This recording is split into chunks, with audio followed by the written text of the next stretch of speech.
Hi, this is Rony Mullick, and you are watching the Week Ahead Show. And let us see what has happened in the market in the past week and then what we can expect in the next week. So, if you are going to the charts, let us move to the weekly charts first and let us look at the markets. So, on a weekly chart, Nifty definitely looks bullish, is what we are seeing. So, the week before last week, it was a hammer candle. Markets made a panic low of 16,750 and then it recovered in a sharp manner. And this week, market in fact ended in the positive, is what we are seeing. And after a hammer candle, a bullish sign this week. So definitely that indicates an upside on the market. In fact, I'm expecting the markets to move up in this week. And although we know that the global trends are deep in the negative, it's very the narratives are negative everywhere. If you look at SGX Nifty, it shows an opening of 17,070 because US markets were absolutely hammered on Friday after the US jobs data came out, and it was seen that the jobs data was good, which is bad for the economy because we have explained in the last week that since more jobs are added, that means people will have more money in their hands to spend, and that will mean a higher inflation in the US economy, and that will induce the Fed to raise the interest rates even further. So another 75 basis point hike is on the cards when the Fed meets on the first week of November, and markets have discounted all of those, and that is why it fell drastically yesterday. And if you look at the daily charts, you'll see a big red candle happening in Dow Jones. And let us open up the 15-minute chart as well. So you can see markets open with a gap down, continued to fall, and only towards the end of the last half an hour there was a kind of short covering happening. So that is where the markets are. So US markets significantly down, Nasdaq especially down by 3.88%, and S&P 500 down by 2.8%. Now the markets are an interesting area definitely. So US markets, maybe it was a knee-jerk reaction, and maybe the markets can recover from next week, who knows. So that is there. US VIX again shot up to 31.35, and India VIX, in fact, the markets were volatile, but India VIX came down by 2.6%. Crude oil definitely had a very interesting week. It is up more than I think 16%. Let us measure this candle. This is the weekly chart, mind you. So yeah, it is up more than 16.6% in 1 week. That's because what happened is the OPEC plus countries has planned to cut down the output of crude oil, and that is why the demand supply mismatch. And since the supply is being reduced or shrinked, the prices have risen so much. So that is the crude oils, and why it is up so much, and that is a bad sign for the Indian markets, and also it is putting a huge pressure on the Indian currency as well. So currency depreciated to a low of 82.81 in the last week. So Indian rupee is definitely depreciating. It's a two-front battle now. One is the dollar index rising, and next is crude oil price rising. So both are affecting the Indian rupee in a negative manner. So that is why it is depreciating. It is at all-time low levels as on Friday. DXY, it has in fact last week it ended almost flat. There was a long wick, but if you look at it, so if you look up the daily charts, let us look at that. 114.7 was the all-time high, and from there it came down, and the US markets were positive, but then it shot up again. And yesterday especially it moved up by 0.4%, and this is because the US markets fell drastically. So the dollar index, the way it has risen, maybe there is maybe it is supposed to cool down, and if that happens, this could be considered as a pullback, and then the dollar index can fall further. So in case the global economy goes for a recovery next week, we will definitely look at the dollar index cooling down. That would be a first sign of recovery, and then definitely US markets moving up will be a confirmation of the uptrend. So tomorrow, the way things are positioned, we have to look at the open interest. We are seeing people are bearish on both Nifty and Bank Nifty. People have sold a lot of call options as well. So 17,500 has the highest amount of call OI, and on the downside 17,000 has a decent amount of put build up. People are expecting 17,000 to hold as a support for this week. So That is Nifty. Bank Nifty is, people are slightly more bullish in Bank Nifty after the Friday's recovery.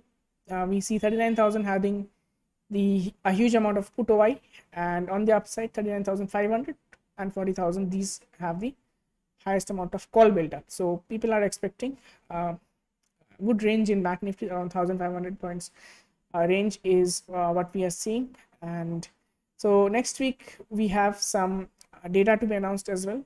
So what is the most important data? If you want to know about that, we have to look at Thursday, that is the US data, again US core inflation data and US inflation data.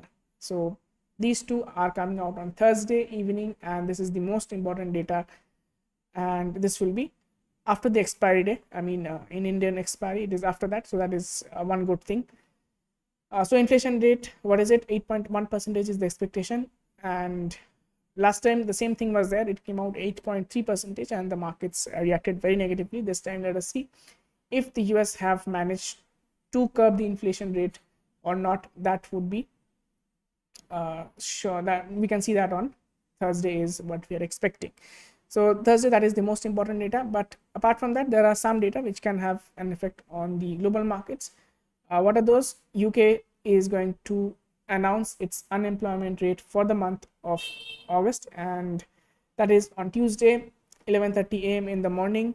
Next, we have on Wednesday, what we have is very important, that is India specific data. What is it? Indian inflation data coming out at 5:30 p.m. in the evening after market hours, and along with it we have the industrial production as well as manufacturing production coming out. So this time we're expecting a 1.7% industrial production, that is slightly lower than what came out last month. So we have to look at where the data comes, and inflation rate is going to be interesting. 7.3% is the expectation, so 0.3% higher than last month. We have to see how the Indian economy does on the inflation front. We are again much better than the European counterparts or even the US markets as well. They're expecting an 8.3% rise in inflation, and their target for inflation is 2%, where India we have a 4 to 6% range of inflation. It's coming out 7.3, so we can still say that it is doing better than the US markets. And also you can see that US markets are down to its pre-COVID levels, whereas we are still above 17,000. So that has to speak volumes for the strength that we are seeing in our markets right now. So that is about inflation data. And then Thursday, apart from US inflation data, we have the German inflation data coming out in the morning is what we are seeing. And apart from that, on Friday we have the Chinese inflation data coming out at 7 a.m. in the morning, and then Friday 12 p.m. in the afternoon we have the Indian wholesale price inflation data. Again, that is not that much important. So what is important is the Indian inflation data on Tuesday, and most important is the US inflation data coming out on Thursday evening at 6 p.m. So coming to tomorrow's market, SGX Nifty is indicating 17,070, almost 250 points gap down opening. So let us see where the Asian markets open and how it trades. So that is going to give us some cues on where our market shall open in the morning. So that is to be seen. We'll definitely look at that. So tomorrow the expectation is, if you look at the open up the 15 minutes chart, so over here, if markets open with a huge gap down, let's say around 17,000 levels, or in fact 17,100 levels, if after the first 15 minutes there is a huge up move, then you can keep that as the day's low as the stop loss and then go bullish on the market.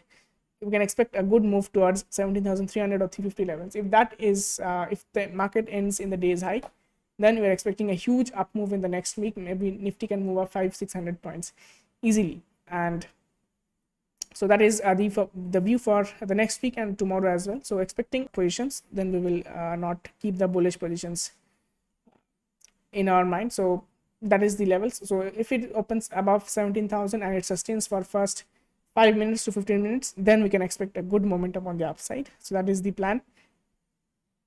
In case of Bank Nifty, we can expect a movement opening of around 38,500 to 600 levels. Again, a huge gap down.